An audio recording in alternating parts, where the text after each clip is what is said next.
Perfect. All right, should be good. All right. Thank you all for being here. I want to thank Professor An for inviting me to take part at the Evolving Graphic Design. My name is Henrique Nardi. I am a lecturer here at University of Wisconsin. I am originally from São Paulo, Brazil, and I want to talk to you about a educational project that I started right out of college called Typography, a typographic state. So the main activity of this educational project was a crash course on typography, 9 hours long, where we talked to students about typography history, anatomy. We talked about the basic parts of the letters. We talked about the usage of type, and we get students involved in drawing the letters, the first letters of a typeface, so that they can have an idea what it's like to start their own typeface. So this is young me back in 2003, and this is Márcio Shimabukuro. Márcio was a co-founder of Typography, and he was part of the project in the first year. This is a rundown of the places we've been to in Brazil. Well, I've been to. Márcio was part of the project in the very first year, then he left, and then I kept on going with the project. So during the first 11 or so years, I organized over 150 classes around Brazil in 18 states out of the 26. I almost filled the whole map. We still have a couple more to go. Along with giving this crash course on typography and lectures, there was this set of books on typography and graphic design that were donated by publishing houses, and those books were donated by the project to the university's libraries in exchange for them hosting the project. This is part of the visual identity in the beginning of the project. And so once I started working with Typography, I'm originally from São Paulo, I wanted to take the project to different cities in Brazil. So I came up with this idea called Typography to Go. I created a form online, encouraged students to fill the form so that I could have an idea of how many people were interested in the project. And from that, I started taking the project to different cities like Brasília, the capital, Goiânia, and Florianópolis in Santa Catarina. And then pretty soon I found myself in this routine of like promoting Typography around the country between March and August. And then around September, I will travel to Europe to attend international conferences such as ATypi to get the latest about what was happening in type design and typography, getting into those really geek talks about the latest, or visiting museums like the Type Museum in London, which unfortunately shut down its doors recently. But like being able to get in contact with all those materials and absorb that information, only to go back to Brazil and share that through the project in different cities. So then in the first years of the project, I was pretty much hitting the road with the project. So I would offer different workshops about stencil, about basic typography in different cities, and kind of like hitting one city per week mostly. Or for example, when the project was celebrating the 3rd anniversary, I did the 3 capitals in the south of Brazil, always finding excuses to group cities and just travel for a month by giving those workshops, managing my own time. And interestingly enough, oftentimes when I would go to a city for the first time, the workshop will sell out, and then I would have to open a second course. So this is what happened in cities like Salvador, Bahia, Belém, Pará, in the north of Brazil. Olinda in Pernambuco also had a double class. In Rio de Janeiro, there was 3 classes. There was a lot of interest in that crash course, especially among graphic design students. And then again, I will go back in September to attend the conferences, to visit museums, like the Plantain Moretus Museum, seen here, and I would just absorb that information again and bring back to the project. 5 years in, I started to expand the project, which was so far basically like offering the workshop and lectures around the country. But then I started promoting workshops from France, because after doing that for 5 years, I got so used, and I created this network of people around the country that it was pretty easy for me to pick up a phone and say, hey, can I do a workshop there in Manaus? And it's like, sure, you just come. So then I was helping out other friends with workshops and saying, hey, I can manage youth around the country. So though these are posters for workshops about Font Lab by Edwilson Coan, this is Letra Mão, a expressive calligraphy workshop by Mateus Barbosa from Pernambuco. Here's another one, another poster. So like it was like a joint venture of Typography and these guests. This is Golden Grids by Victor Guerra from Brasilia as well. I would do partnerships with Letterpress Studios in São Paulo. This is Oficina Tipográfica São Paulo. I took the Typography project to the Abril, Editora Abril, which is a huge publishing house in São Paulo, where I was talking to professionals who publish magazines every week in there. And I took the project to smaller design studios as well, like to train them in the usage of type, essentially. In 2011, I was able to organize an exhibition called Caixa de Letras, or Letterbox, which had a first edition in Brasília, the capital. Essentially, this is an exhibition that shows 26 typefaces representing the 26 letters of the alphabet and how those letters are present on our daily lives, from visual identities, from signage systems, from street signage, and products in general, so like dictionaries and all. So like it was something that would encourage like audience to interact with the content as well. And then we will bring speakers from around the country and even from abroad to run workshops and give talks with the attendees. This is Gabriela Paz. She joined me in a really, really nice activity within Caixa de Letras, which was a workshop teaching letters to children. So this was called My Alphabet. We would encourage kids to start drawing their own name in multiple styles, then to pick a particular style and expand that into a full alphabet. And here we have some examples. This is Cecilia. She was 8 years old at the time. She's definitely a grown up now. And this was for Typography's 10th anniversary. Like, I wanted to celebrate the 10th anniversary of Typography with a huge international conference. It was a week-long conference with 20 speakers, 7 from abroad. Here we have a couple of examples. Ruben Fontana from Argentina, Paul Shaw from New York, Fred Myers, Gabriel Meave, among others. So like Nick Sherman. It was a really, really like intense week to celebrate the project. And of course, meeting friends, which was like a great excuse to invite them back to São Paulo and see them again in there.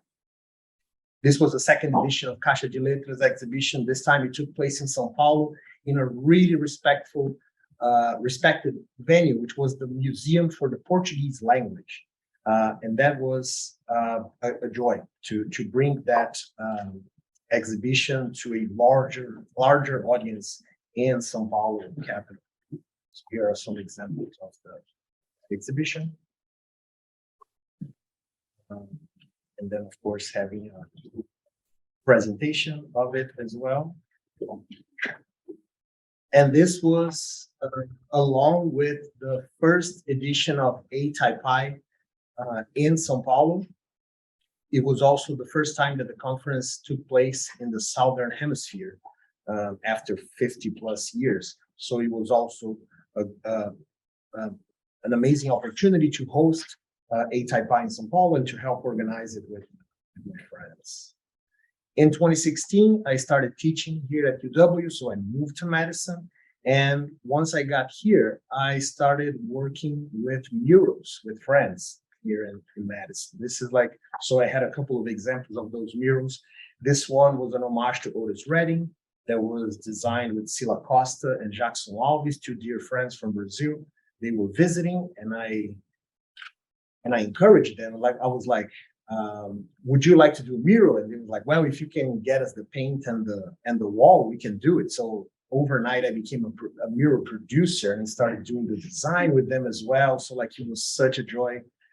This is a mural on Willie Street, and I'm a big fan of Otis Redding. So when I found out that he passed away here, I always wanted to do something more uplifting to connect him to Madison. So this is like the fun mural, Try a Little Tenderness.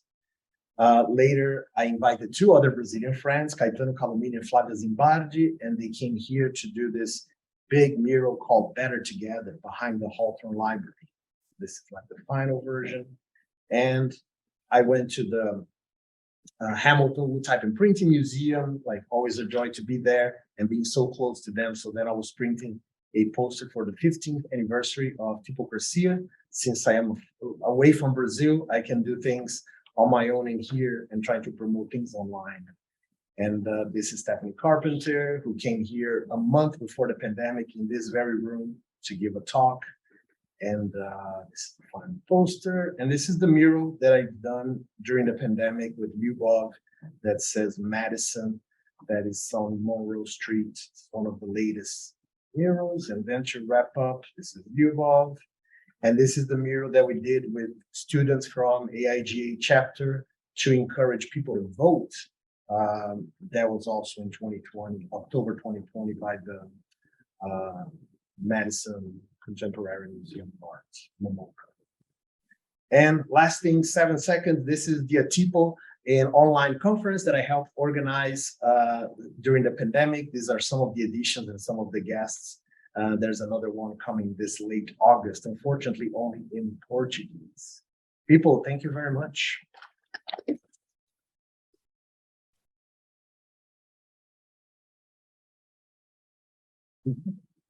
Wonderful work. Thank you so much. Okay, next up we have Dory Griffin. So Dory is a design researcher and writer seeking to expand our disciplinary definition of what design is, who is a designer, and how we study design. So with that, Dory, you should be able to share your screen. All right, I'm hoping that everyone can both see and hear, and I'm seeing a thumbs up. So I am going to start my timer and assume that we are running.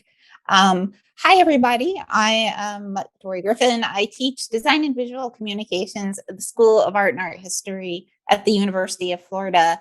And my research emphasis is, and for a long time has been, on reimagining and rewriting our disciplinary histories and our professional praxis to be as accessible and equitable and inclusive as possible. And I would like to make the argument that this means our disciplinary histories just become exponentially richer through that process. So today I am talking briefly about a project that I've been working on for, a little over 7 years at this point. It's a book called Type Specimens that has just been released by Bloomsbury Academic Press. And I am focusing today on how we think about being as radically inclusive as possible within our disciplinary narratives. So I got started on this project mostly because I'm a teacher. I love to teach typography. Beginning typography is probably my favorite studio class to teach. And when I was teaching a brief type specimen project with my sophomore level students, I started running Google searches on type specimen, wanting to give students a really comprehensive and contextual overview of the specimen as both a visual form and a disciplinary practice, just because, as we all know, the specimen has formed kind of a backbone of typography in the West specifically for quite some time. And what I came up with was examples of student work, and that wasn't at all what I was hunting for. I was hunting for a comprehensive-ish historical overview, ideally something that was as global as possible. And I just got lost in this rabbit hole of Google image searching that went on forever, but never really got me to what we're looking at on the screen right now, which is just a snapshot of my process and my contact sheets from a visit to the RIT Carey collection. I was their first Carey scholar in 2015, and without the Careys' wonderful support of the project, it wouldn't be what I hope is the exciting book that it is today.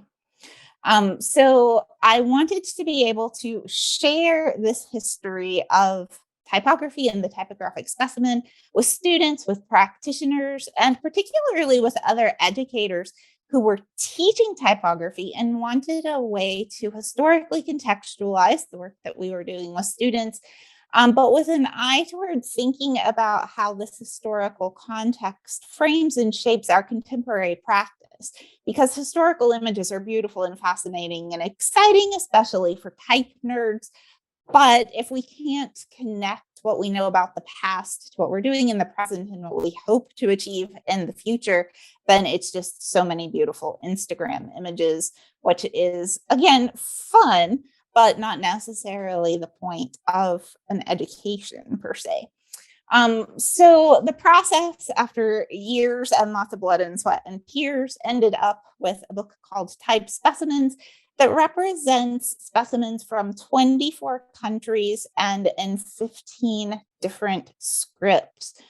There are 250 color illustrations, and fortunately, I was able to successfully argue for an illustrated glossary of 318 different typographic terms. And I was really inspired in this undertaking by the words of reviewer two. If you've ever done an academic publishing project, you've met reviewer two or someone quite like them. It's worth reading this out loud, I think. If this book is to be read by students, show only canonical works. It's irresponsible to do otherwise. Specimens from places like Lebanon or Australia deserve to be studied, but by specialists. To which I said, baloney, and took it on myself to make sure that all of the revisions I did on the book from that point forward were as, quote, irresponsible as possible, and were showing readers, viewers, students as many amazing and beautiful and contextualized examples of very diverse typographic practice from around the world as much as possible. This wasn't always an easy task because, again, as all of you already know, because you've studied typography, probably many of you teach typography, we have this disciplinary narrative that we've constructed, and it's not necessarily false. These things happened. There is, of course, historical argument and debate about some of the finer details and even some of the larger details. But we have surviving physical artifacts, and this familiar story, like the one that we're looking at, portrayed here by Shelter and Geiske in around 1913, focuses on individual white men who had wealthy patrons and were making beautiful work for them, like our good friend Bodoni in 1771. And these facts, these events, these artifacts and practices and people have indeed shaped our practice. And it's important to be aware of them and to be able to contextualize ourselves and the kind of work that we do in relationship to what has come before us. And these events indeed came before us and they have shaped us. But they're not the only events that came before us. And they are not the only events that shaped us or our disciplinary narratives.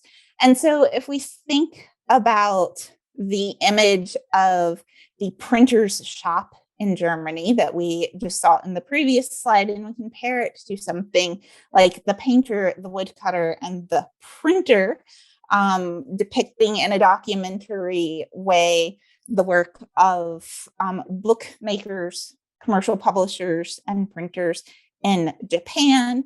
Or if we compare what Bodoni was doing, for instance, to this 16-line Maruba tag Hebrew type in wood, or if we think about the heroic individual white man with the wealthy patron, and think about that in relationship to these two photographs from the Book of Monotype Success in 1910, that's showing us African-American men and white women involved in the creation and production and distribution of type.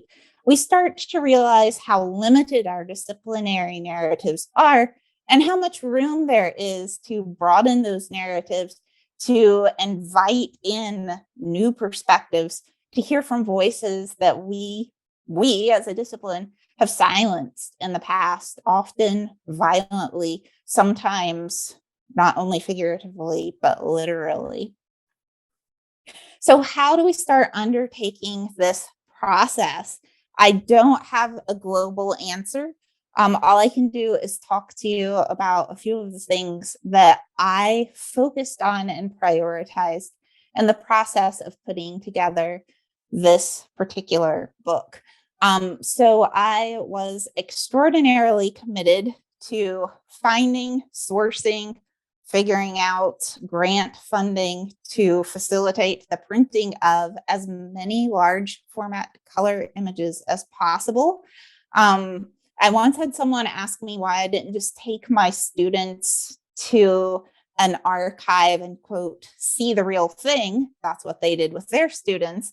And it was a lot of hard work, not to be extremely flippant in that moment, because the educator who was asking me this question taught at a private school in a major metro city. And I was teaching at the time at a public university in southern Mississippi. So that was exactly why I didn't take my students to see the real thing. And just because one isn't capable of traveling around the world and visiting printing museums in Germany, which is absolutely an amazing embodied experience, but is not accessible to everyone, I wanted to make sure that the images in the book were really rich and rewarding. There are timelines. There's this running visual glossary that happens, not at the end of the book, but on each page of the book. And so I thought of this visual glossary in particular as a way to help expand the narrative. I had already focused on this in the written text of the book and in the images that I chose for the large full color images.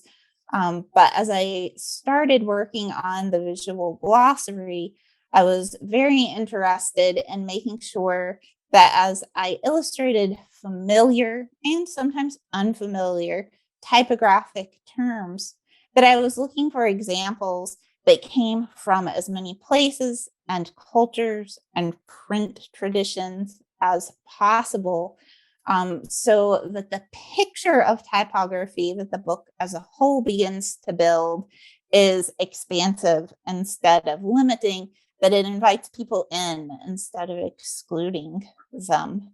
Hopefully this enriches their reading experience and helps readers, particularly novices, to understand more about what they are seeing in the images and reading in the running text. But for me, even more importantly than that, the visual glossary was this amazing chance to invite and to welcome in readers and designers who had perhaps never before seen themselves, their language, their script included in a visual overview of typography and typographic practice. This was a big undertaking, but I feel like every single minute of the process was worth it. The timelines do something similar.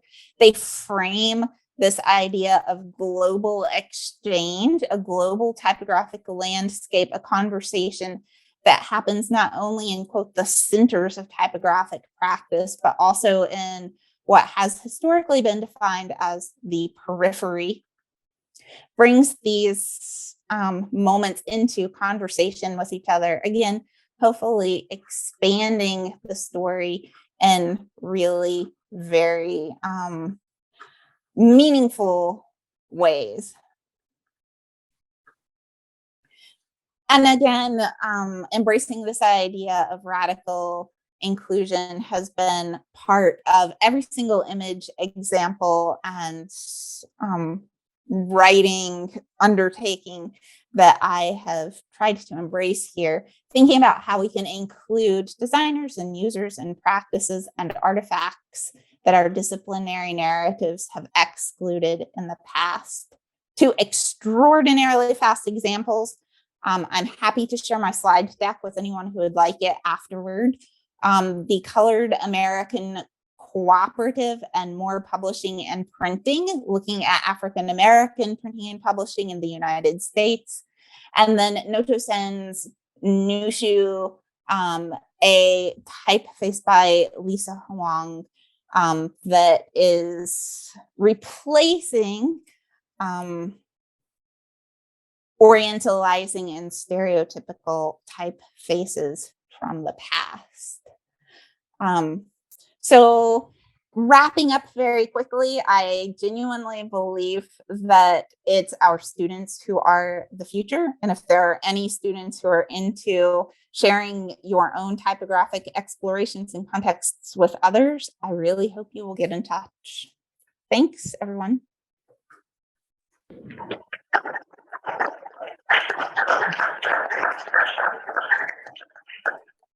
Awesome. Thank you so much, Dory. Okay, next up we have Mia Chinelli, who joins us from the University of Kentucky. Mia creates frameworks for experiences and interactions through visual communication and human-centered design, looking specifically at design as authorship and different speculative practices. So you should be able to share your screen. Okay. All right. Can you all hear me okay? We can, and we see your open slide. Wonderful. Fantastic. I'm so excited to be here today, and it's thrilling to hear everyone else talk about their work and their practices. I'm going to set a very brief timer for myself so that I don't talk over my time. Hi, my name is Mia Chinelli. I'm an associate professor of art, studio, and digital design at the University of Kentucky. And today I'm going to talk just a little bit about letter forms of the past and future, particularly as they pertain to speculative and discursive typography.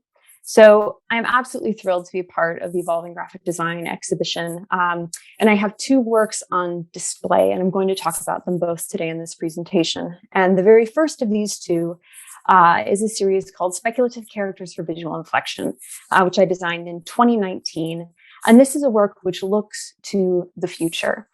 This falls under the category of speculative design, which Matt Malpass so lovely calls design as the medium for inquiry. This is using design to ask what if or what's next. And so often speculative design has been used for architecture. It's been used for products because we think about those as things that we can easily use and navigate, but we use type. So there's no real reason why we can't have speculative typography. And this particular project began several years ago, where after a very long day of making type and teaching type, I came home and I sat down next to my husband and I went, oh. And he said, well, that's a heavy sigh. And normally that wouldn't have been like the most salient observation. But in that moment, what struck me was the word used to denote the intent of my sigh was the same word we might use to denote the weight of a typeface.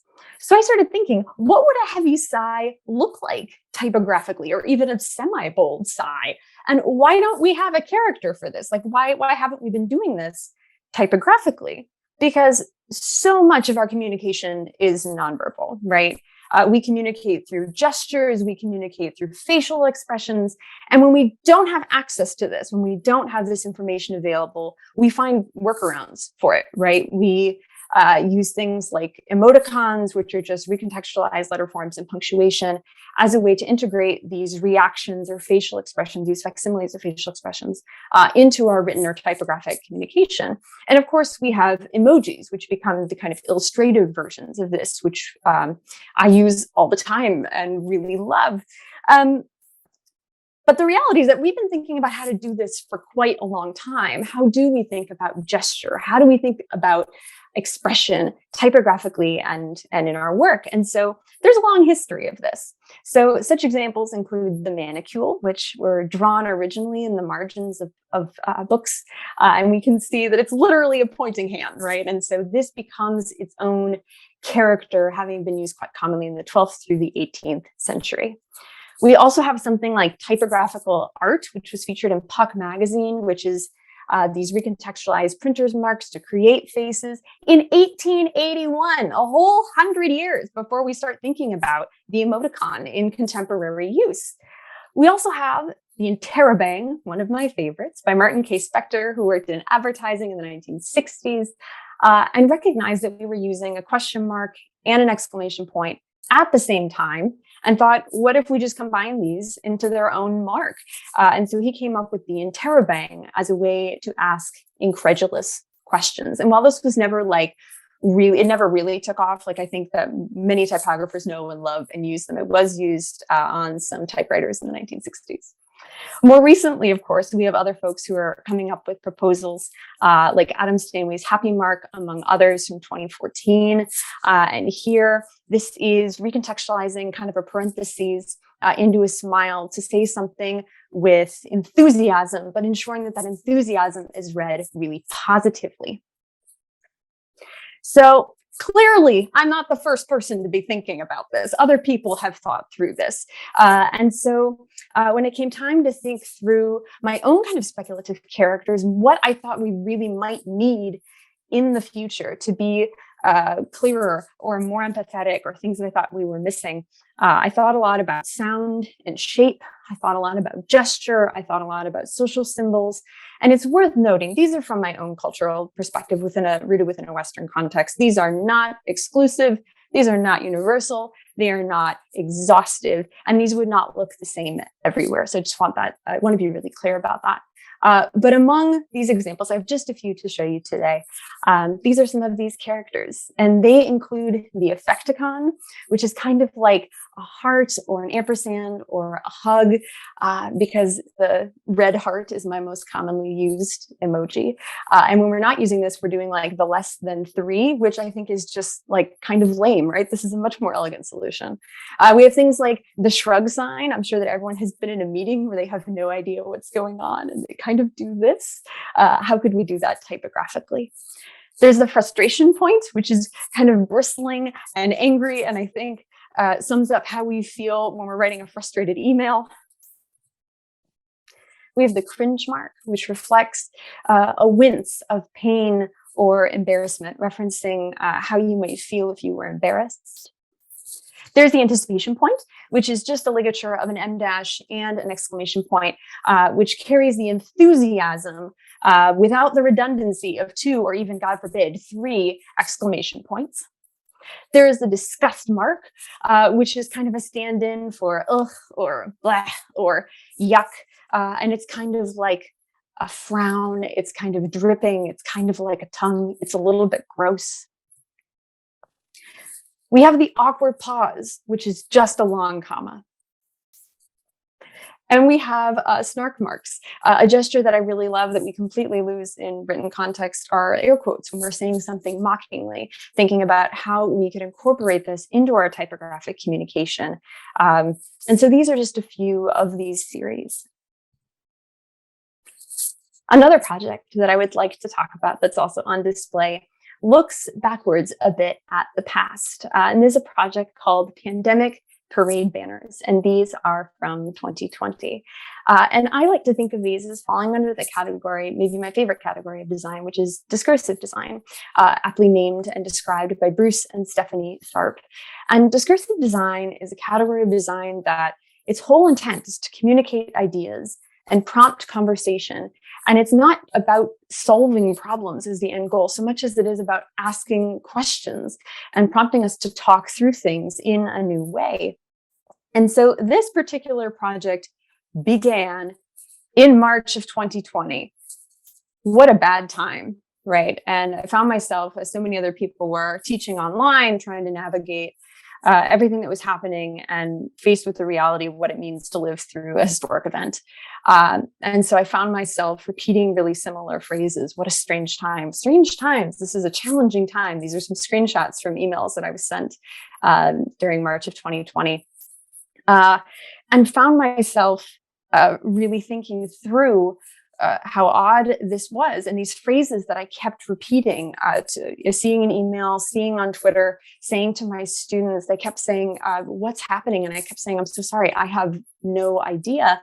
And in thinking about these public declarations, I found myself really enamored with public declarations of the past, and particularly the form of the gonfalon as a particular kind of banner, a parade banner that organizations would have used as a way to publicly declare their values or their messages. So here on the left-hand side, we can see a group of suffragettes from 1911. We can see a banner here from the American Flag Company from 1915. And these are ways of thinking through how do we say things publicly and loudly. And I became really quite interested in this as like a typographic medium. And so during the early pandemic, I somewhat obsessively was drawing and sketching and making and thinking. And we were under a safe at home order in Kentucky in the early pandemic, as many other places were. And so this became somewhat obsessive and somewhat cathartic because I could only use materials that I had at home. So I was gathering felt scraps from previous projects. I had my late grandmother's embroidery floss. I was, cutting a broom handle in my garage to try and make these. And so the actual effort of making, the laborious hand stitching and cutting and embroidering became incredibly comforting during this time to create this series of pandemic parade banners, which are I hope equal parts poignant and ridiculous. It seemed like the only possible place to put these sentiments during this impossible time was here. And of course, having made parade banners, it only seemed necessary to have a parade, which is the one thing you couldn't really have in the spring of 2020. And so I held myself a one-person, socially distanced pandemic parade, where I put these banners up and I walked around my neighborhood as a testament to solidarity in hopes that other people maybe felt the same way or had these same thoughts running through their head. And it's a persistence to levity, even in really trying times. And now all of my neighbors know who I am.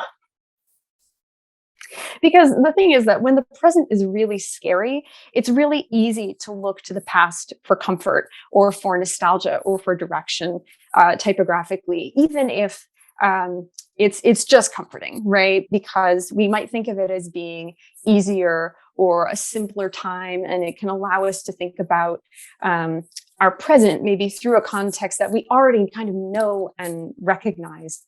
Because all of this brings us to the present in such a way as that looking back, thinking about historical letter forms and recontextualizing them or revisiting them or remixing them or adapting them might allow us to translate the present in a new way or cope with it in some new way or borrowing some familiar visual language that allows us to take some hold over a really unpredictable kind of present.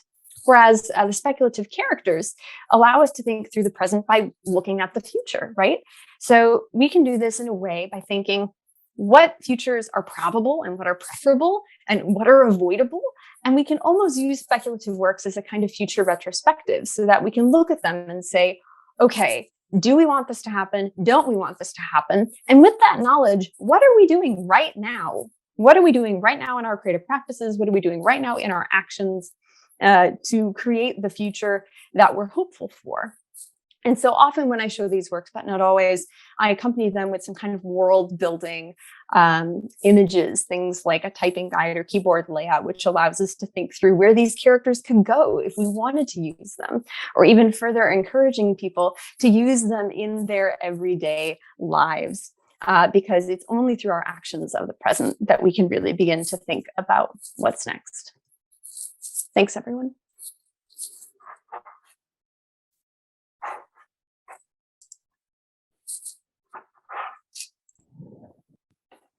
Excellent. Thank you so much. I was slow on the mute button. There was a massive round of applause. You'll have to take my word for it. Up next, thank you so much, Mia. Up next, we have Josephine Chiuchara. She works with interactive visual and sound installations and explores how emotions and mindsets impact our relationship with these different environments. So your presentation is up here, I believe. Yeah. All right. And then do you want to do the sharing your phone?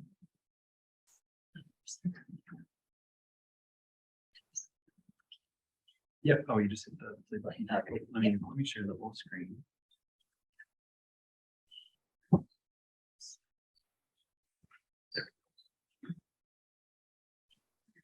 Hello, everyone. My name is Josie Kachara. I'm a former student of Yale Youngs and a recent BFA graduate as of this spring. And I'm going to be presenting on my project proposal titled Blank to Space. To lay out the groundwork, I'm going to start off by reading off my abstract to kind of outlay the rest of the project, and you can read along. Each year in the United States, approximately 20% of adults and 7% of children struggle with a form of overanxiety.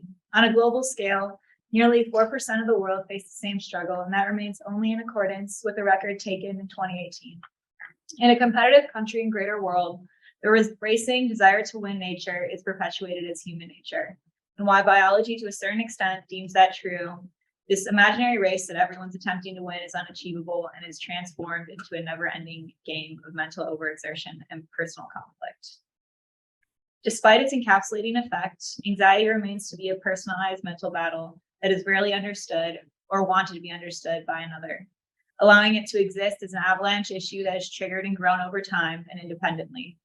The isolated experience of overing anxiousness remains to be a terrifying feat faced by the entire population collectively, yet the issue remains often alone and untouched in our own minds. Since the beginning of the pandemic at the start of 2020, these statistics have only grown. Isolation has triggered a domino effect of increasing rates of anxiety in social realms, in existential needs, and numerous other extensions. And not to mention, overall mental health has deteriorated due to the debilitating global loneliness that the pandemic had issued. Thus, this project is meant to give viewers the opportunity to visualize the anxieties that ever so crowd the mind in isolation. While my abstract is rather objective, how it came into fruition is subjective nonetheless. Over-anxiety has been a peak of random impending darkness that has occurred throughout my life. Not really being able to explain it or understand it. It's also often been an issue that I isolate, internalize, put up back on the shelf until it comes back to the cycle. Given the pandemic, this kind of only escalated a bit, something that I've never really been able to honestly confidently talk about or share or see or understand, write about. And it turns out from experimenting through a class, learning, processing the language that I had come to understand, it was through JavaScript. The space depicted on the left is blank. It's supposed to represent kind of the moment, either impending, a moment of anxiety, or right after the fact, right after you take it and internalize it and let it go. And then what I have on the right is my image that I started with processing. I finally was able to see something that kind of made it make sense. I had these little bits of modules made through this experimental code that were grow and connect, very lightly appear in certain spots, concentrated across the spread. Hence the emergence of the term blank-shift space. I coined it as a noun, as the visualized mind field representative of the impingement and perpetuation of internalized anxieties. And while that's a mouthful, it kind of allowed me to come to terms with what that process looked like. However, for this presentation, we're going to look at the word space. The spaces to which this project has grown has allowed me to both understand it for myself, but also through how it can involve more than myself and go beyond that. This is the way that the project has progressed. What once started as a digital interactive art project transpired into generative type design, grew into exhibition design and virtual reality, and now at this point grew interactive web design. Starting with the digital and interactive art.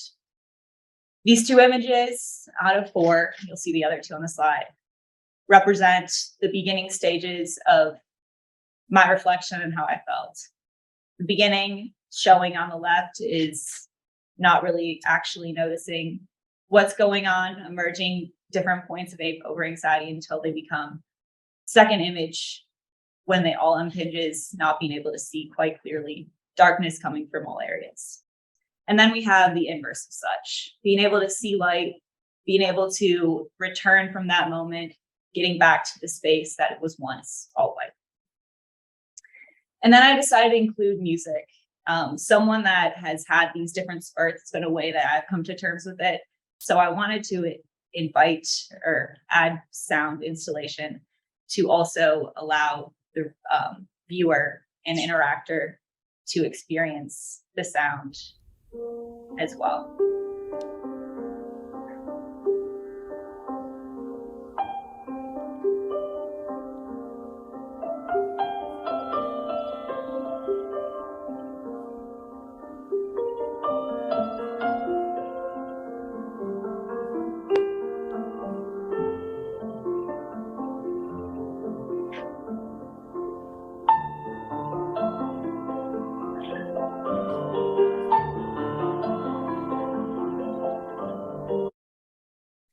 That song is Reverie by Cloud Debussy. I wanted to choose something that had the lack of lyrical actual words to allow the mind to just flow and move with something that had a climax, much like the space and the growths of the image falling around the mouse. Then we move on to generative type. This is when I decided to embed that bit of code into letter forms, and I wanted to choose the most recognizable letter forms from the English language alphabet, A, B, and C, to represent the fact that anxiety is something that is fairly common but inexplicable often to the individual. Here we have them as mobile bits. Screencast there to represent the interchangeability of the forms, constantly changing over time, becoming more recognizable, but also not dematerializing. It's the same way that one can feel in a moment of over-anxiety. Then we move on to exhibition design and virtual reality. This is when the project goes from body to space. What I wanted to do for this project is propose something in which the actual designs start to occupy the space and allow viewers to come walk into it, not necessarily understand what's going on, but move more closely to a space with higher concentration of what would later represent a project about anxiety. And while that wayfinding wasn't necessarily put into fruition, the actual gallery display did happen in a solo exhibition this past February, where it was allowed to invite individuals to come and experience it for themselves, get feedback, and actually see if what I had felt or what I wanted other people to felt was able to kind of connect with others. People were able to engage with the code themselves, and able to be immersed into an environment where they were allowed to be their own blank shift space.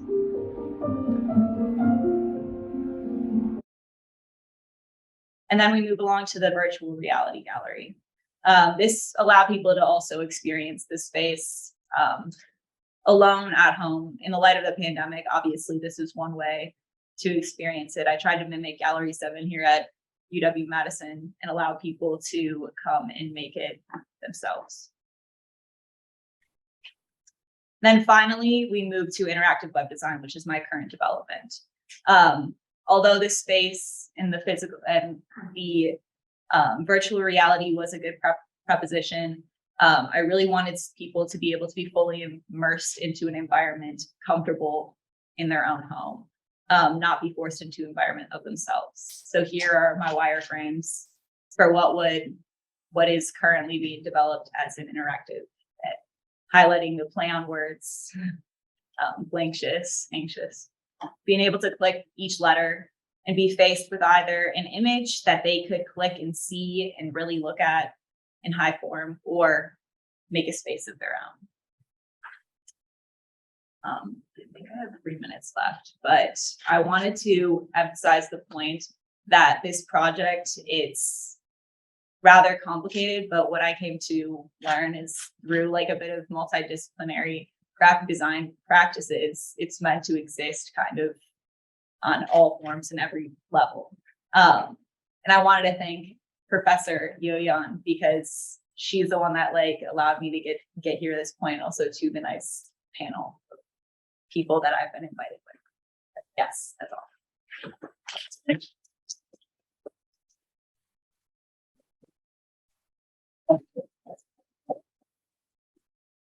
Excellent. Enrique, Dory, Mia, Josephine, thank you so much for those presentations. We have a few minutes for questions.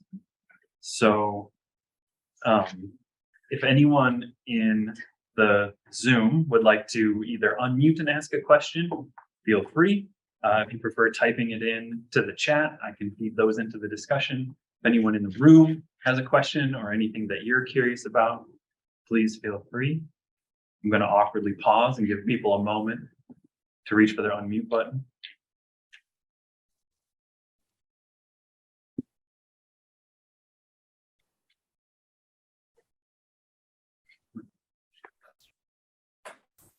Hi, I'm Chris Hamamoto. I was hoping to ask a question. First, thank you so much for all those presentations. They're really amazing. One thing I was curious about, and maybe it's primarily to Enrique and Dory, but I guess I'm curious, like, how do you sort of balance the sort of local and international scope of your research? So like, you know, that typography or type design might be different in Brazil than, you know, internationally or in Europe. Like, how do you sort of integrate the local character or local history along with this like larger global context, or how do you sort of balance those two things? Should I? You can come up here if you like. Okay. So in my case, I believe that in the first years of Typography, the project, there was a higher demand for bringing international content translated to Brazil, and people were really interested in accessing that information from outside.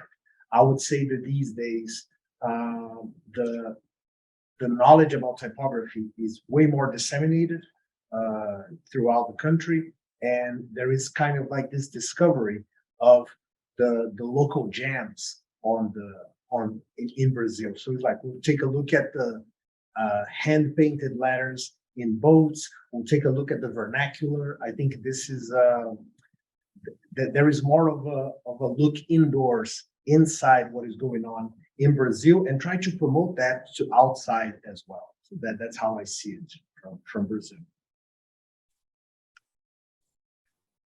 I can chip in and say that in my process with the book, unfortunately, this is a very boring answer, but it was all about copyright permission. So I was managing 250 images and copyright permission for every single one of them. And I started out literally with thousands of images that I was going through. And what made it into the book versus didn't make it into the book, yes, was a decision-making process on my part, because there were definitely more than 250 images I could have used.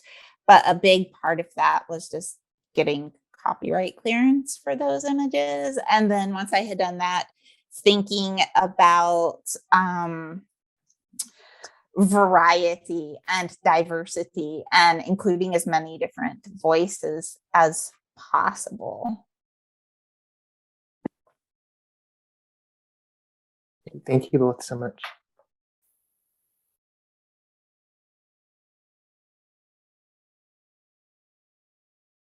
So there's a question in the chat. Mia, this is for you. It's from Dory. It says, have you used your works in process to spark student projects?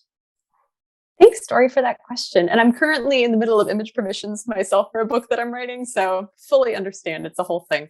Yeah, a little bit. I think that presenting the concepts of discursive design and speculative design to students are really important, because in so many instances, they don't know that those fields exist and don't know that they can engage with them. And so trying to get my students to think through, what is the work you really want to make, and what is it, how is it that you want to talk about your position in the world and the world you kind of want to live in. And so I have asked my students to make work within these frameworks, but choosing whatever framework they kind of want to work in, so that they still have a unique voice and they can think through, how might we use these conceptual frameworks and means of making design, perhaps to explore something that they might not have otherwise. Oh, very cool. Thank you. And so this question is for Dory. Would you talk about the kinds of... Oh, okay. Can I do this one and then we'll go to yours? Yeah. So Dory, would you talk about what kinds of observation and insight your students have been able to make and access through looking at such a wide range of specimens? Would love to hear about the experiments on the ground with the content. Yeah, absolutely.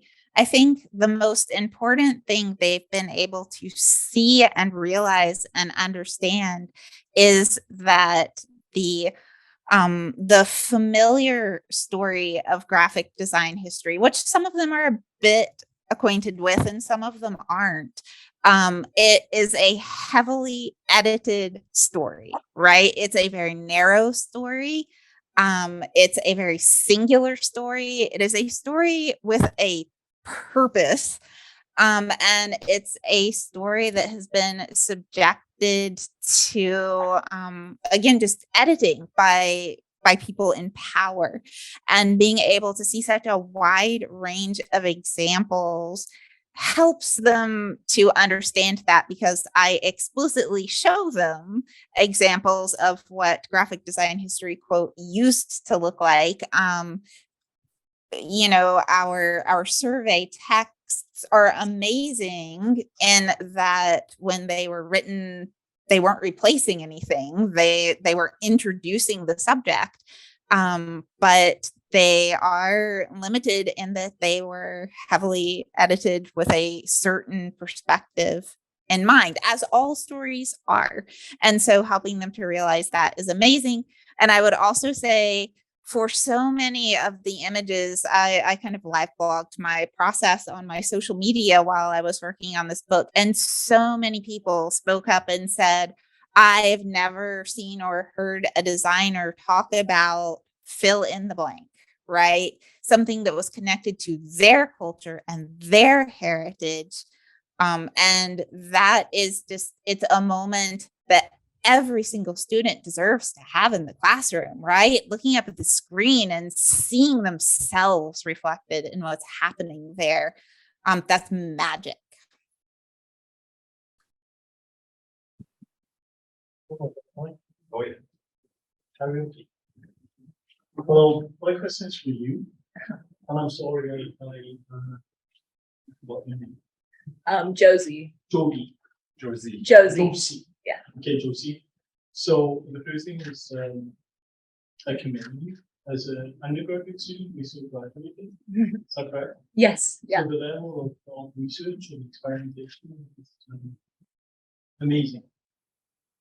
So the question is, so as you came into graphic design as a non-graphic designer, that's true, right? You really, not to play major as such. Or, is that true? Prior to undergrad, Okay. I wasn't really a graphic designer, but I came into undergrad open to learning a bunch of different things. Yeah. So the question is, thinking back, and then you preconceived notions of what graphic design was. Did that change in any way as you started to experiment with what you produced? Yes. From a student perspective, it's really, really, really amazing to be sitting and listening to a bunch of educators on how they view the experience from a student, especially recently graduated.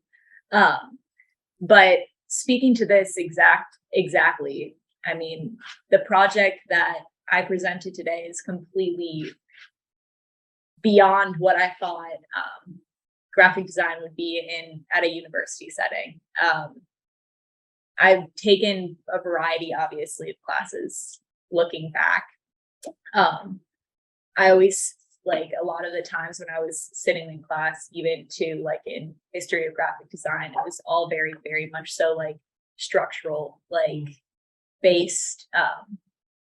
And when I started experimenting into different areas, I have a really strong background in also like fine and studio art as well. I really, really got into kind of like this sweet spot in realizing that, yes, there is room where both digital art and graphic design can meet. A lot of the times, like going to a university where there's a ton of different majors, I'm surrounded by people that see that crossover as so close, but being an actual learning setting, they're so divided. They've always been divided to me, at least in the university setting. But once being able to be like exposed to different courses, like creative coding, like just areas where, it's, you don't always directly relate graphic design to, and then being able to apply it to some of those traditional values, but also having that room to grow, I think was super magical. But it wouldn't have happened if there were that little divulgement from different courses. That makes sense. Yeah, it does make sense. And I think it sort of speaks to the real value of education, that it's been a transformative experience for you. Yeah. So it gives me hope for the future. Thank you. All right, got a couple more in the chat here that we have time to read. Some thumbs up. One quick question, Josephine, would the addition of color be a consideration in your research? Initially, when I made the project, black and white with the code that I was working allowed the most range of value. So being able to see kind of like the smallest bit of layering, because with processing, that's what it was. Bunch of layering of different Bezier curves. So black and white's what's made. I've experimented with color, and I would like to probably starting off with just monochrome would be the best solution probably. But further down the line, just growing it all together, maybe involving different sets of data to use that design to replicate, potentially doing color to show a range of information, but using two colors is what works with the code as of right now. Great. What other questions in the room? Thoughts, things folks are curious about?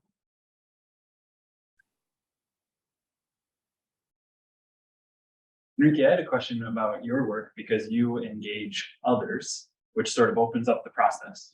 And as designers, and we saw other examples of this in other talks, including yours, Josie, sometimes as designers, we do get very sort of focused on what we expect to happen or we want to control. And some of us come to design in that way, but this process that you shared is quite different from that. What are some of the things that you do or some of the challenges of going into a process that's that open for like what the result could be?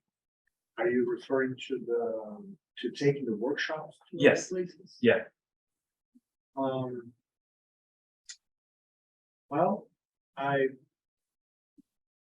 think that it was something that I would play by ear in the beginning and kind of like seeing the reaction that I would get from people in different places and kind of like adapting the project according to that. So for example, as I was offering the workshop in remote cities and places that didn't have that particular discipline within the graphic design programs, I was talking to students and understanding, well, we would like to have more of like this part of the workshop that talks about designing letters. So that encouraged me to reach out to friends who know more about typeface design and say, can we come up with a workshop? And then like started to roll those to other cities. So it's kind of like in doing, I was learning what were the demands from the audience. Great. Yeah. So it's very much working with, yes, Dr. Nelson. Hi, Yeah. Got a runner. on. We good? Okay, I really enjoyed these papers too. Thank you so much. My question is actually for Dory. As a historian, I was really interested in the project you've undertaken. And thinking about some of the risks associated with the conceit of coverage, sort of really encompassing the different examples. And I wondered if you would also consider really drilling down into a single example or maybe a very, very small subset of examples and thinking of multiple cross-cutting influences in the history and construction and life of one of the examples as sort of a way to offer a counterpoint to that conceit of coverage. Yeah, this is in fact the question that kept me up at night for close to 7 years. And I decided in the end that the book doesn't pretend that I am an expert in, say, the historical writing systems of Japan and New Zealand and, and however many other places. Its intent is really to open a window into the realization that the story we have constructed for ourselves thus far inside the history of typography is, again, factually accurate, but extraordinarily narrow. And yes, I thought at many different times of other ways that the book could be or other things that it could do, and ways to make it more is monograph-ish a word, more monograph-like. And I came back to the conclusion that essentially, as unpopular as this is to say in research university circles, I'm a teacher and this book was for my students. And I wasn't going to give up a single moment where one person in my classroom could have that magical moment that was, oh, yes, I am part of the history of graphic design. My culture matters. My visual language matters. It's important. And yeah, you make trade-offs, and I'm comfortable with the ones I made. Excellent. We are right at time. I think that is the perfect place to leave it. So let's have one more round of applause in real life and in Zoom for our 4 speakers.